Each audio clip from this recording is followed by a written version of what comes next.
does happily ever after mean to you, Donnie Pangilinan?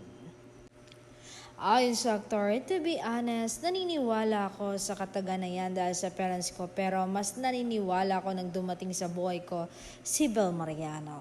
At dagdag pa ng aktor, happily ever after to me is sitting on the couch in the morning knowing you're sitting next to the right person and sitting next to the person you're going to spend the rest of your life with.